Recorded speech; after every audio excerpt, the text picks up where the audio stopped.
والأرزاق بيد الله عز وجل. وطيت لهم عينات الكثير من المسؤولين والناس، الكثير من الناس الناجحين في مجتمعنا في الجزائر كانوا الناس بسطاء، ما عندهم لا معرفة، ما عندهم لا اكتاف، ولكن عندهم ثقة في الله عز وجل، عندهم ثقة في أنفسهم، نموا روحهم، عندهم كفاءة. الكفاءة هذيك وصلتهم لأن يجي واحد الوقت نامنوا بالكفاءة. واش تقدر تقدم للمجتمع؟ ماذا تقدم وانا لنفسك؟ كنت شيخنا كنت قلتها لهم ونقولها ايضا للناس اللي راهم يشوفوا فينا: خلي معرفتك مع ربي عز وجل. هكذا استاذ عزير؟ طبعا. دخلت بالمعرفه ولا لا؟ لا. الحياة، رحلة الحياة تبدأ من قراءتك للمعطيات الموجودة في الحياة. طبعا وش قال الأستاذ هذيك هي الحقيقة اللي نعرفوها، أنه الإنسان لازم يتخذ كامل الأسباب والنتائج تبقى دائما على الله سبحانه وتعالى. سبحانه وتعالى. نروح ونشوفوا لنا اليوم فيلم ديال قصة إنسان كافح في حياته، إنسان بسيط ما قعدش قاعد يقول أنا ما تحصلتش على خدمة وما عنديش الزهر وما عنديش المعرفة ومانيش وليد فلان، لكن من أشياء بسيطة رزقوا الحياة، رزقوا الله عز وجل في هذه الحياة بأجمل شيء. نكتشفوا شنو هي أجمل شيء. نخليكم تشوفوا هذا الفيلم، نشوفوه كامل مع بعضنا، ومن بعد نستقبلوا السيد خالي اللي راهو موجود معنا في البلاطو. قبل ما نتزوج كنت هكذا قريت حتى السنة 7 وليت حبست. كي حبست قلت أنا لازم نخدم وندير التاويل وندير الدار، ثم جاني في الزواج في سن المراهقة، قلت نروح نتزوج. ثم حاجة مليحة درتها في بالي، نويت بها نكملها. خدمت أول حاجة خدمت في البلدية، درت ديبلوم بنتورة، ومن بعد وليت تركته، ما شغل ما عجبتنيش الخدمة هذيك. خدمت في شونطي، رحت خدمت في لانام كونطرا بعام، نروح نقي ونرفدوا لابوبال، ما فيهاش عيب الخدمة، شرف المهنة شرف. أنا خدمت، رحت تمرمدت في البيطون في الشونطي، خدمت في شونطي مع الأتراك، تمرمدت بزاف. يحرثوا عليك في البيطون، يحرث عليك تهز السيمة تهز الرمل، تجيب هذيك المهم يحرث عليك من الصباح للعشية. تندم صح القراية ندامة كي تحبس هكذا، ومن بعد تولي الاخر تولي لازم تقول انا واش داني كون قريت. الوقت تبدل هكذا، ما نقدرش بها نكمل نقرا. عندنا في الوقت هذاك الدراهم هما الصح، ومن بعد هي كي تولي هكذا مع الوقت تولي الكوين وين تولي القرايه هي الصح مش الخدمه.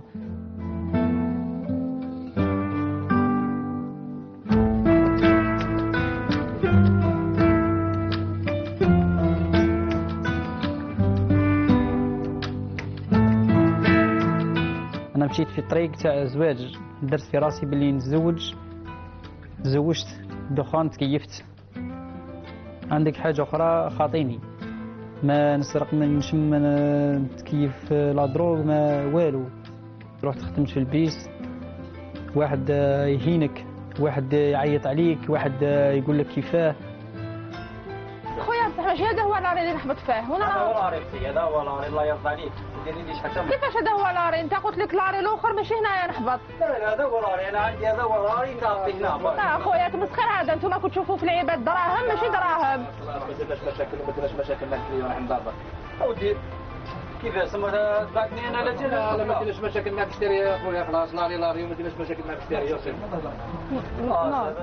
خلاص من اليوم للسنتين يا خويا درنا مشاكل مع المشتريه وما زيدش ولا كيف. لا انت واسمو لا يا خويا قلت لك لاري حطها في لاري وسي بون.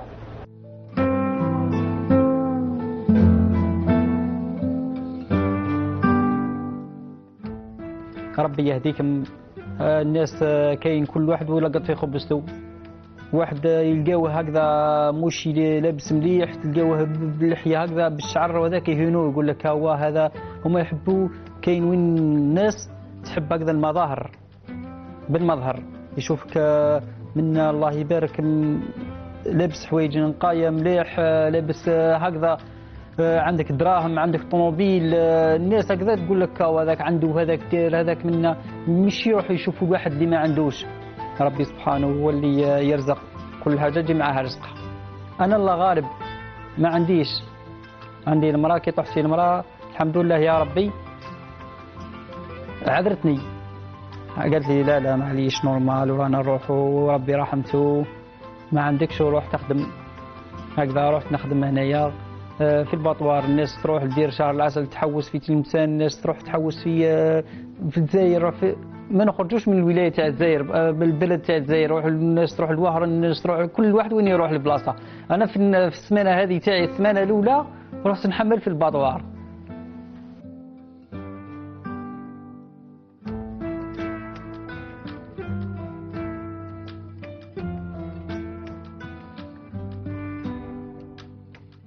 واحد النهار رحت انا قلت اليوم ما نروحش نخدم، قلت عييت وانا نروح على جال 100,000 على جال 150 ما لقيتش كيفاه، لازم وليت قلت نروح اليوم نتكل على ربي. قلت يا ربي راني تاكل عليك اليوم، نروح نخدم رزقني. كي عدت مروح باه ما نركبش البلاصه هذيك ما فيهاش البيس، قاعد ندير في الصوب.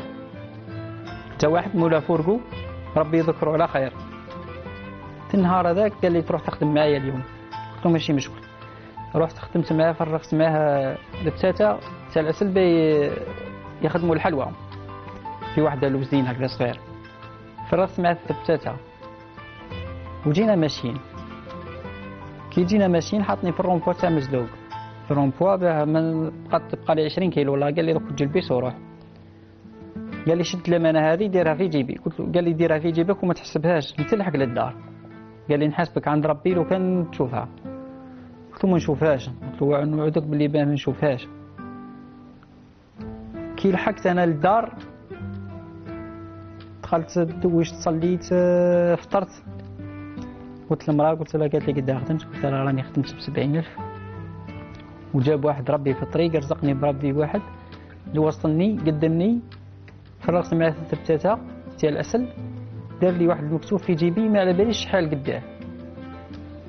قلت لها راني حلفت له هاتو باللي انا ما نمسوش. قالت لي ماشي مشكل. قالت لي، قلت لها هاي لوح يدك في الجيب. لاحت يدها في الجيب بدات تحسب. قالت لي ما كاينش من هذه واحد يعطيك مليون. تحوست انايا على جال في البيس، في الوزين، في الشونطي، في قدام بلاصه على جال مرتي. وقفت معاها، هي وقفت معايا. لقيت طحت انايا في امراه بنت فاميله، هي وقفت معايا في الشده، في الفرح وفي الحزن. وقفت معايا، طيبت لي، تنوض بكري هكذا على 2 تاع الصباح وطيب لي انا نروح نخدم. ومن بعد نولي كي نجي تغسل هذاك الماعن، تعاود تمخ الحمص من دار جديد الصباح، تعاود تطيب لي يومي هكذاك. نصور فيه 10,000 ولا 100,000، المهم فرحان بها. انا نوصل ميساج باك للناس اللي راهي تشوف فينا، نقول لهم باللي حوسوا على بنت الحلال هكذا، ولا المراه تحوس على ولد الحلال هكذا، اللي يعودوا يكونوا مش الفايده في باه جيب لي ولا دير لي كيما نقولوا غير الماده، الفايده في الهنا، كيعودوا متهنين مع بعضهم ياسر.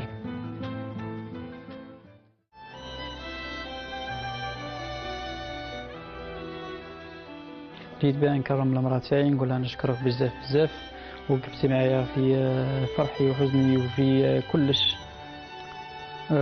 نتمنى ان نرد لها واش راهي متمنيه في حياتها باللي باه دير ديار هكذا تسكن فيهم. ما عنده حتى حاجه، ومع ذلك يجي البرنامج خط احمر باش يكرم الزوجه ديالو اللي تنوض على 2 تاع الصباح باش طيب له الحمص اللي هي اكله شعبيه يعرفوها ناس الصيف، باش الصباح يروح يبيعها باش يربح في الكاسكروط 1000 ولا 2000، ومع ذلك عايش في سعاده وهناء. الدراهم والمال عمرهم ما يصنعوا السعاده، سعاده احنا نقدروا نصنعوها، سعاده ممكن تكون في كاسكروط تاع حمص. شيخنا بارك الله فيك. والنبي صلى الله عليه وسلم اش قال؟ قال الدنيا متاع وخير متاعه الزوجه الصالحه. وحنا عندنا واحد المثل يقول لك الهنا يغلب الغنى.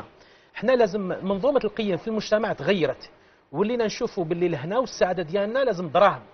وهذا خلاف ما جاء، وخلاف الانسانيه وخلاف ما جاء بهذا الدين.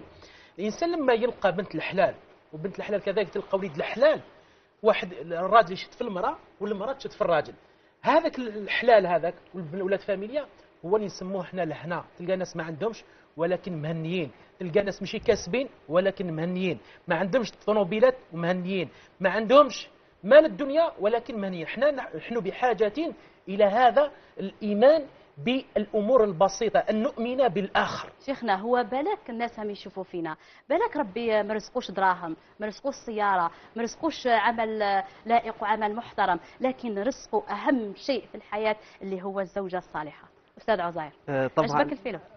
بزاف مؤثر القصة هذه، لأنه احنا صار الحديث عن الحب وعن الحديث عن هذا الهناء الأسري خط أحمر. اليوم وصل الميساج تاع الجزائري هذاك المحب المعطاء اللي يقول زوجته نحبك ونكرمك امام الجمهور وامام الناس وامام العالم. تستحق كلمه الحب ان تصل الى كل العالم.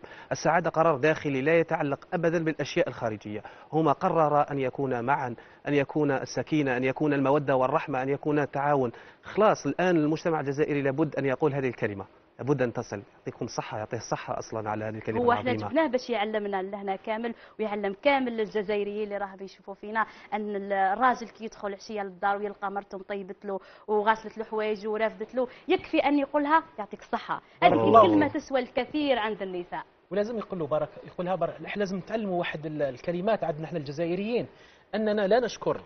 النبي صلى الله عليه وسلم قال: من لم يشكر الناس لم يشكر الله.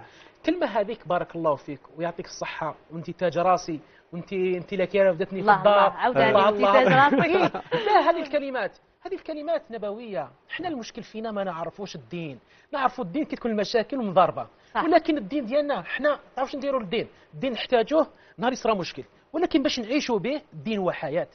النبي صلى الله عليه وسلم يسقسوه قدام الناس: من احب الناس اليك يا رسول الله؟ قدام الناس شكون راح يقول؟ ويقول يما، يقول بابا، يقول فلان. قال لهم ابو بكر. هذا ابو بكر نسيبه. احنا تخيلوا واحد يقول لهم نحب نسيبي، هم داروا له السحور، هم داروا له كذا، قالوا لا يا رسول الله، ولكن نقصد من النساء. قال مع عائشه. احنا كما ذكر الاستاذ، ولا الانسان يستحي انه يقول يحب مرته. لازم تحب مرتك لانها حلال ديالك، ولازم تكرمها لان ربي اكرمك، والكرم ديالك من اكرامها. قال النبي صلى الله عليه وسلم: لا يكرمهن الا كريم ولا يهينهن الا لئيم. والانسان دوك النساء يشوفوا فينا دوك يفرحوا دوك. لا ماشي قضيه يفرحوا. كيما النبي صلى الله عليه وسلم وصل المراه: لو كنت امرا احدا ان يسجد لغير الله لكنت امرا المراه ان تسجد لزوجها. كاين كما قال الاستاذ عطاء واخذ. احنا لازم نعرفوا ديننا باش نعيشوا به، كنتعلموا نعيشوا بديننا. رانا مهنيين. دركا هو خليل عطانا صوره رائعه، وخليل راه متواجد معنا. مرحبا بك خليل. مرحبا بك اختي فضيله، الله يهنيك. شرفتنا بالحضور ديالك. السلام عليكم. وعليكم السلام. انا جيت اليوم به نكرم الزوجه تاعي ان شاء الله. خليل انا طولت عليك، نقول لك مرحبا بك معنا. الكرسي الاحمر راهو يستنى فيك. مرحبا بك خليل، تفضل. رايحين تكتشفوا معنا هذا خليل، هذا الانسان البسيط اللي تعب في حياته كما كان قال: يا ما تحاوز من الخدمه، تحاوز من الشنطي، تحاوز من مهن بسيطه غير على جال وقفته مع مرته. مرحبا بك خليل.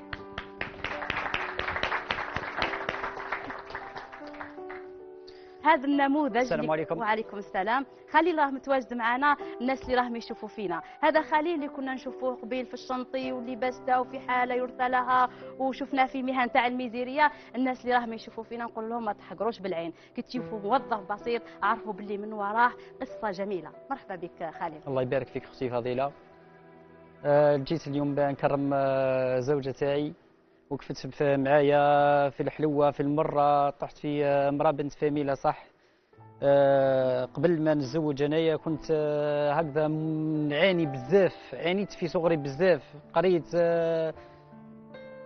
صفيت السنه السابعه، وليت قلت القرايه ماشي ما تخرجتش، ممكن ما تخرجتش، ممكن طريق اخرى. عاد كانت تبان لي الخدمه هي الصح. ومن بعد لقيت باللي الخدمه مديريه. كانت تبان لي الخدمه انا لازم نروح اليوم نخدم به نصور دراهم، المهم يعودوا عندي دراهم في جيبي، المهم يعود عندي المصروف وخلاص مني من الناس الاخرين.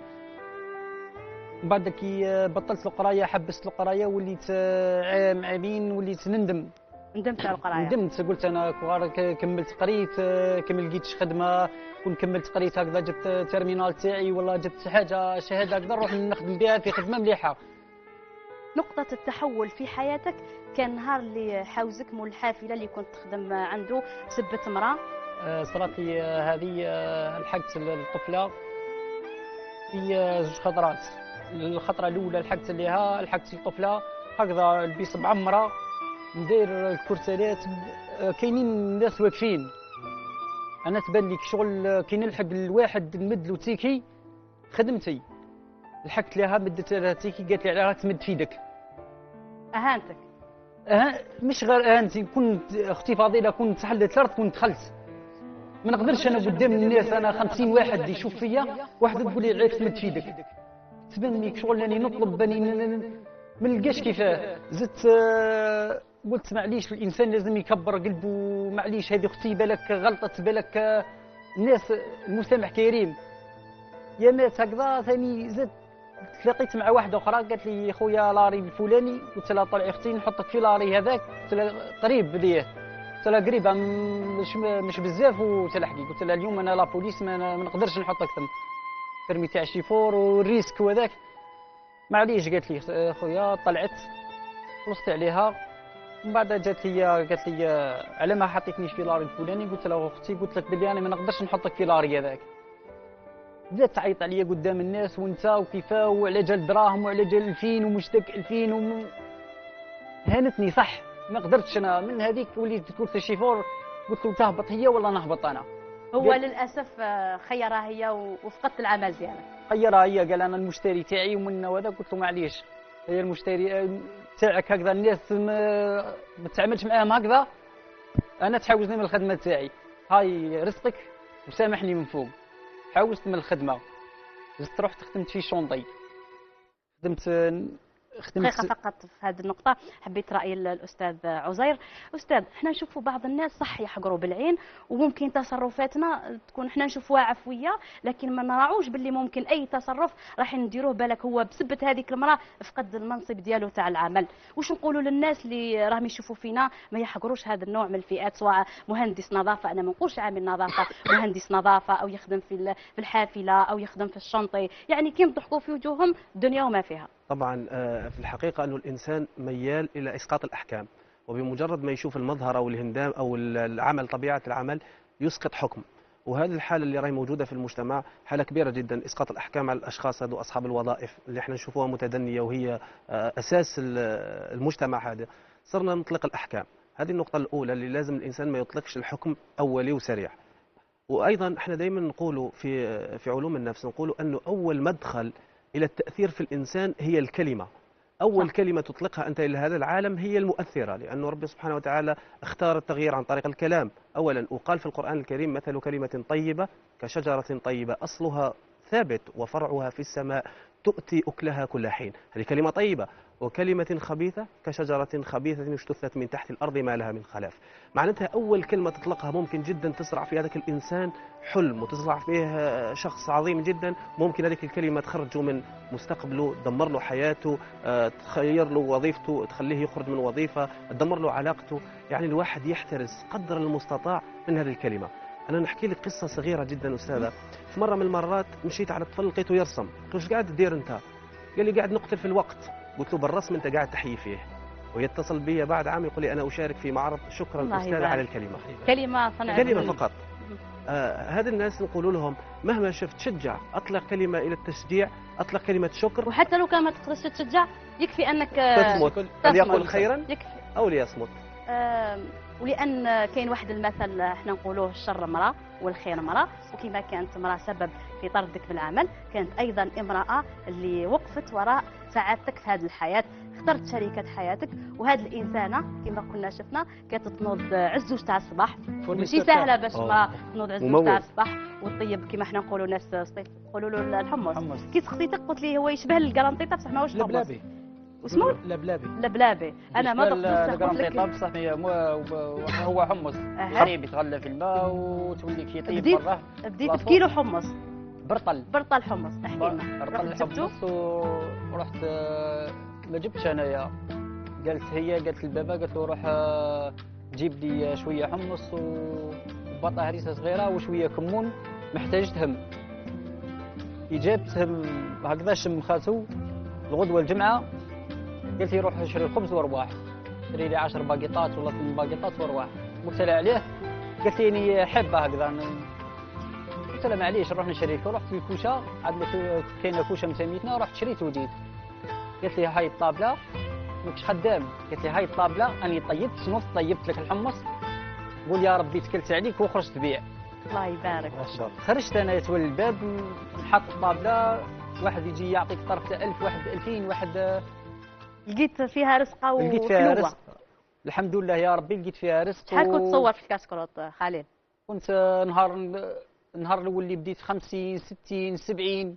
الله يبارك. ما شاء الله. بشويه بشويه كنت نجيب 300000 200000 الله 250. الله يبارك. غدوه الناس قاعد تلقاها بالطريقه تاع الحمص.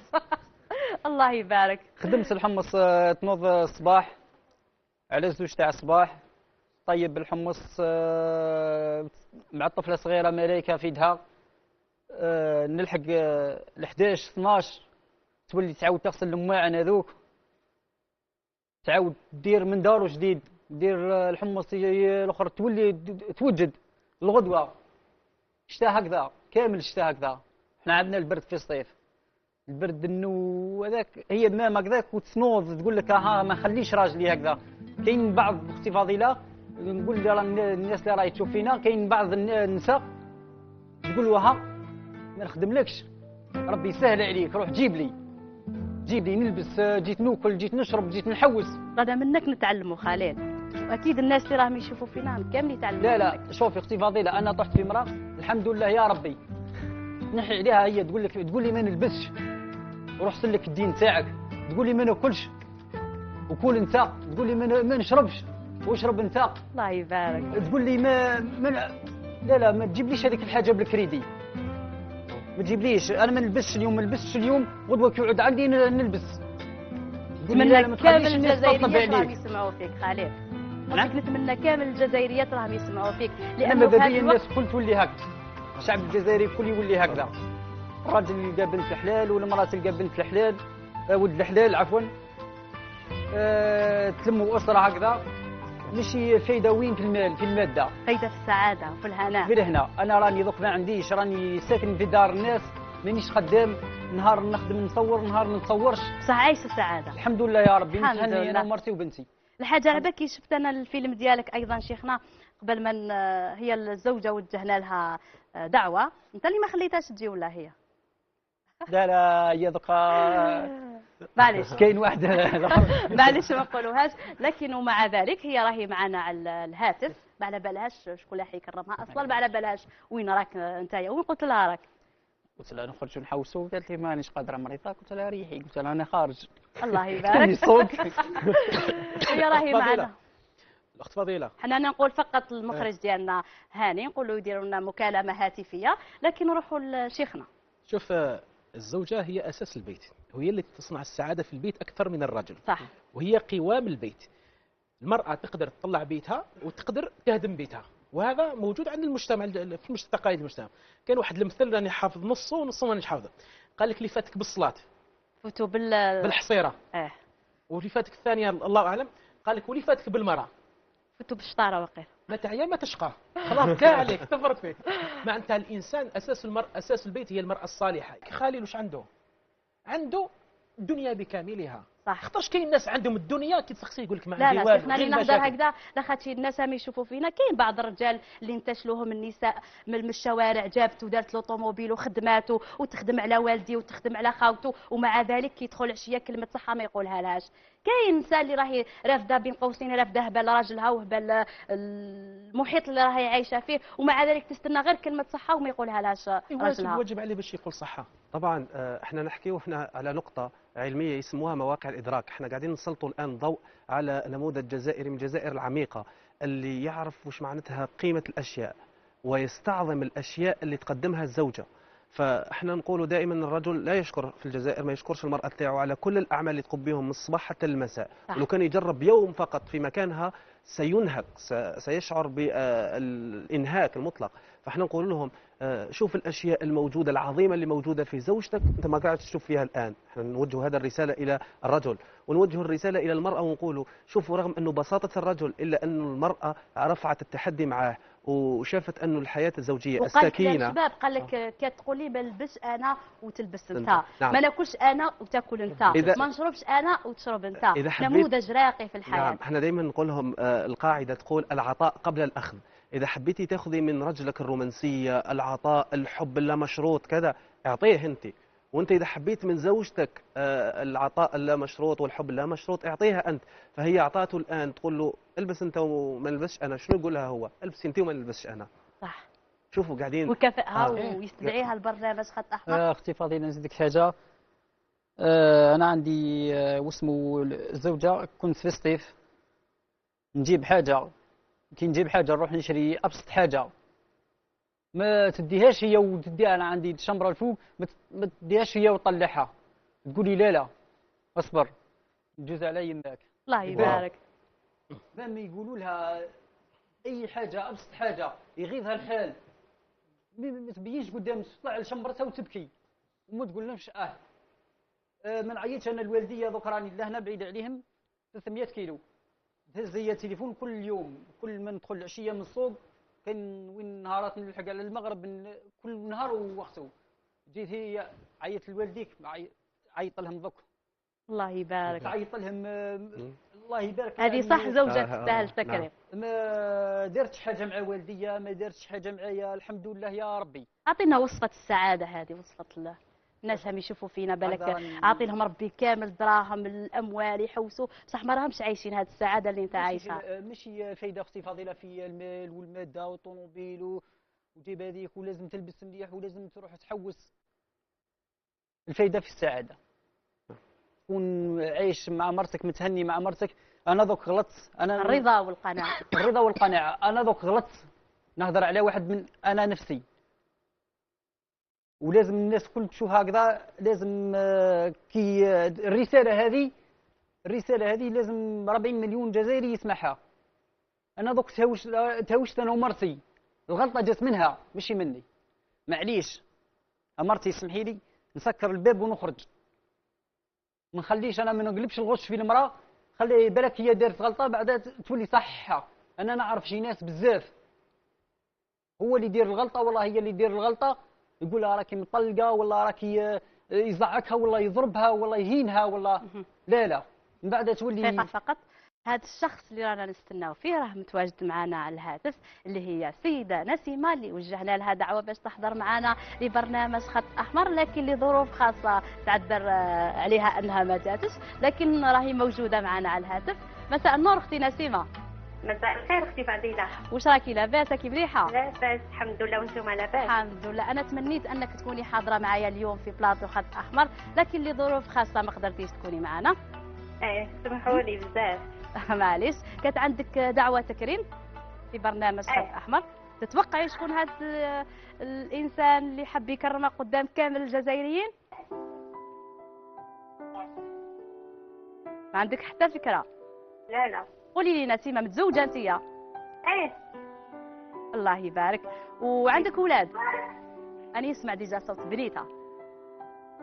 نسيمه عندك اولاد؟ عندي طفله. الله يبارك. وشكون تتوقعي هذا الانسان اللي حب يكرمك قدام كامل الجزائريين؟ قولي لي راجلك اللي ما خلاكش تجي الخط احمر؟ نسيمه. لا ماشي راجلي ما خلانيش، انا بقطع ما قدرتش، كنت مريضه. ان شاء الله بالشفاء عليك. قولي لي وين الزوج ديالك؟ انا زوج تاعي زعما حنا كنا البارح خارجين، كنا خارجين نحوسوا الصباح، كي صبحت سايق ما كاشو. شكون هو الشخص اللي ممكن يقول لك قدام كامل الجزائريين شكرا لانك في حياتي؟ حتى يعني واحد راه في بالي يعني باللي حاب يكرمني. واللي هو؟ ليش؟ هليل. هاوليك تفضل. الو نسيمه. علي انا عمير. قلت لك صباح نروحوا نخرجوا نحوسوا، وانت ما حبيتيش، انا جيت خرجت نحوس. راك تسمعي فيا؟ راني نسمع فيك، راك دير في الماء. جيت باش نكرمك. شكرا بزاف. صافي انت اللي كنت حاب تقرب لي. انا قلت لك نخرجوا نحوسوا، ما حبيتيش تجي. انا قلت انا نكرم مرتي، وقفت معايا في شده في الضره. وش هاد الدموع اللي في عينيك؟ دموع الفرحه، دموع الحب، دموع اختي فضيله ذو دموع. وقفت معايا بزاف، قاصات معايا بزاف. كنت مداير الشريطه تاع الحمص، نمشي هكذا في الطريق. كاين واحد النهار خرجت بعت بيضه واحده، نبيع البيض المغلي، ما زلت ما خلصتش فيها. انا راح ندور كيما هكذا، وجا كاميو قاس الشريطه دهمني، طحت، داروا لي البلاط في ذراعي ورجلي، فعصت في رجلي. مدة كداه شهر، قريب شهر، وانا راقد في الفراش. مول الكاميو. نسيمه كي تسمعي واش راه يقول عليك راجلك؟ راني نسمع. كمل خليل. قلت لك واسمو نهار الاكسيدون قعدت 20 يوم. كي سمعت جبت باللي داوني للسبيطار، هزت الملائكه في يدها في القماطه وجات تجري للسبيطار.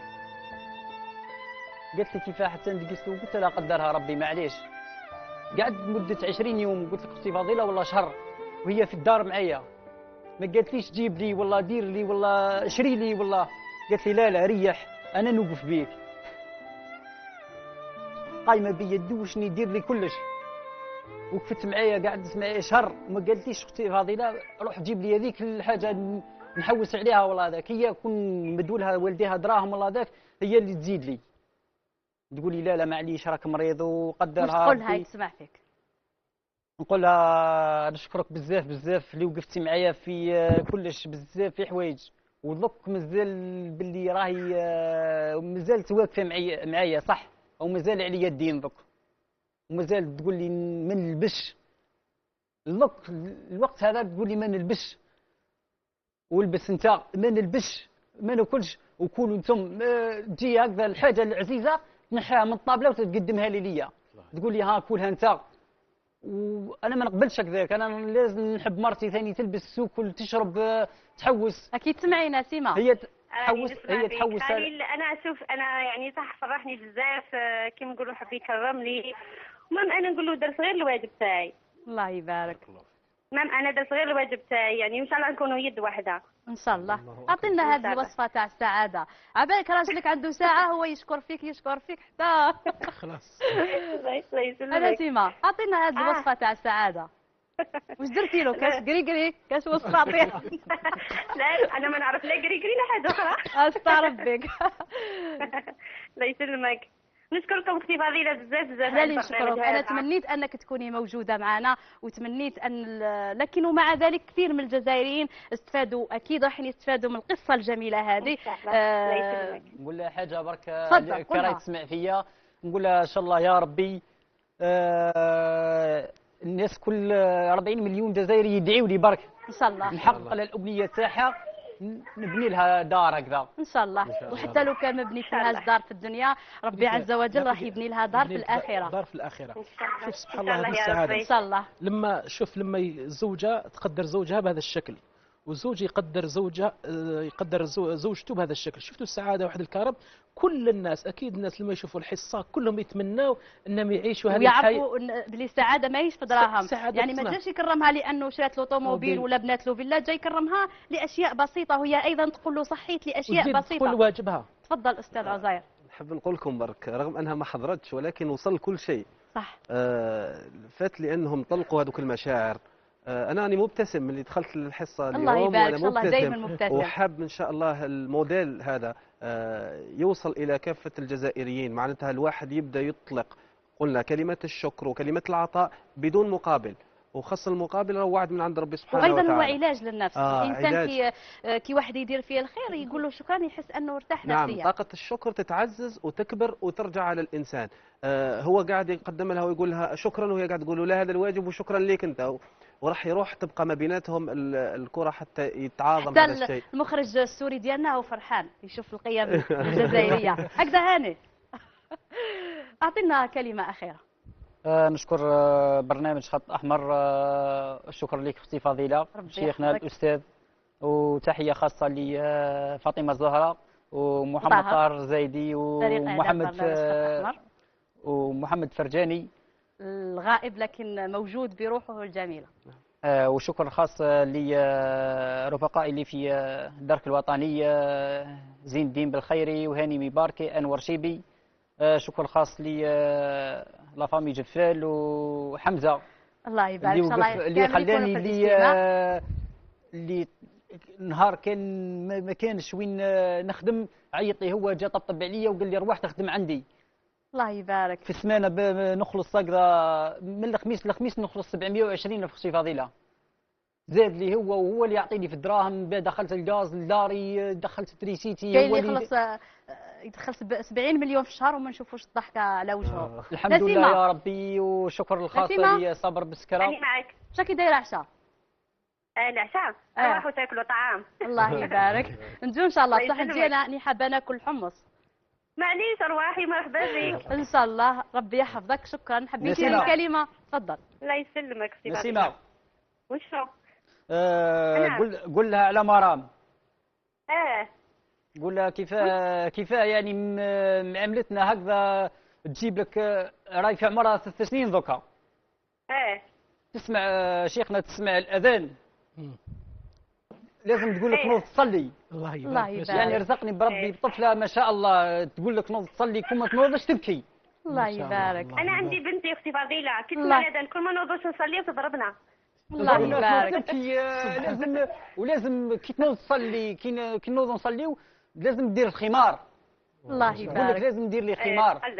الحمد لله يا رب. ان شاء الله ربي يكمل عليكم هذه السعاده ما شاء الله. ان شاء الله. فضيله حبيت نشكر بزاف البرنامج هذا، وان شاء الله كما نقولوا بدايه موفقه. ان شاء الله حنا نشكرك لانك عطيتينا درس ولو انك ما جيتيش معنا. نسيمه يسلمك اختي فضيله. ان شاء الله واش ديري برك الحمص راني نجي ان شاء الله. ان شاء الله ان شاء الله يا ربي. بعد هذه القصه حنا نخرجوا فاصل ونعاودوا نرجعوا لكم.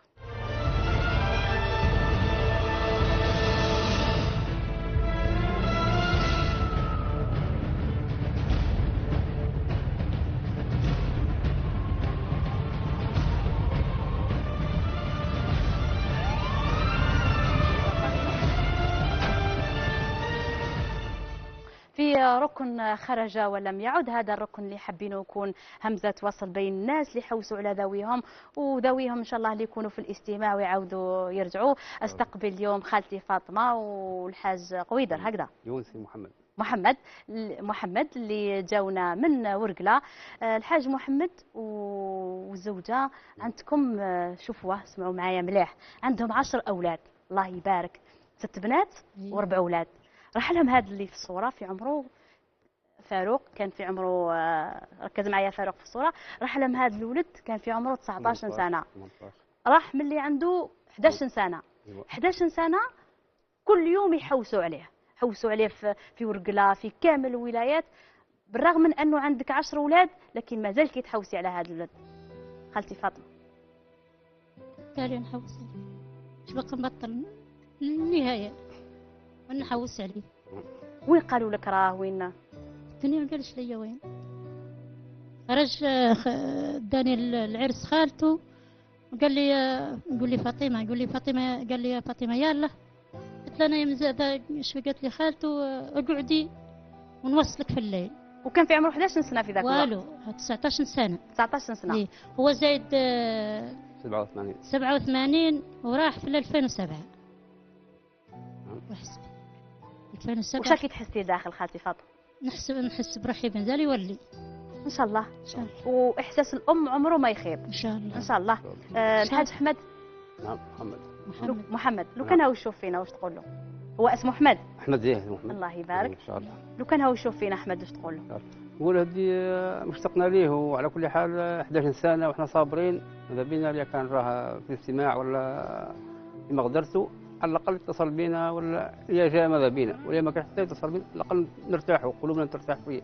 ما عرفنا لا حي لا ميت. ان شاء الله يكون حي. ان شاء الله يكون حي. وفي الوالدين وشحال يشقاو على الاولاد شيخنا. جيتونا من ورقله، شحال ساعه مشيتوا في الليل للعاصمه؟ شحال ما رقدتوش؟ قلنا على 4:30 تقريبا هكا. 4:30 تاع الصباح كنتوا هنا في العاصمه. ايه يعني مشيتوا 3 تاع الصباح لهيك في من ورقله. من ورقله العشية. العشيه بعد الظهر. مشيتوا البارحه العشيه. إيه. هذا كامل وما رقدتوش قريب على أكثر جال من وليدكم. 14 ساعة. يديروها الصغار إيه. ويحصلوا فيها والدي- الكبار شيخ. شوف سبحان الله ان بر الوالدين هذا نعم. معلق به الكثير من الاحكام. لذلك الله عز وجل جعل بر الوالدين وبالوالدين الله عز وجل امر قضيه طاعه الله عز وجل وقضيه الاحسان الى الوالد وبالوالدين احسانا. يجي الاحسان هذا اكثر من الطاعه واكثر من البر. ذكر سبحان الله هذا الابن هذا اللي غاب، شوف الحاله اللي 11 سنه هما يحوسوا عليه، ما يعرفوا لا نهار، ما يعرفوا لا ليل، ما يعرفوا لا عيد لا مناسبه، قلوبهم راهي مقطعه. هل هل نسميه هذا من العقوق ولا مش من العقوق؟ مهما والديك ما دارولكش، والديك نقصوا لك، والديك عمرك ما تخليه محيرين ولكن من عمرك ما موراك. تخليهم، لانك انت يا دمعه الوالدين هذه شحال تسوى في الدنيا، شحال تسوى عند الله عز وجل. النبي صلى الله عليه وسلم قال عليه الجنه الصلاة تحت والسلام. اقدام الامهات.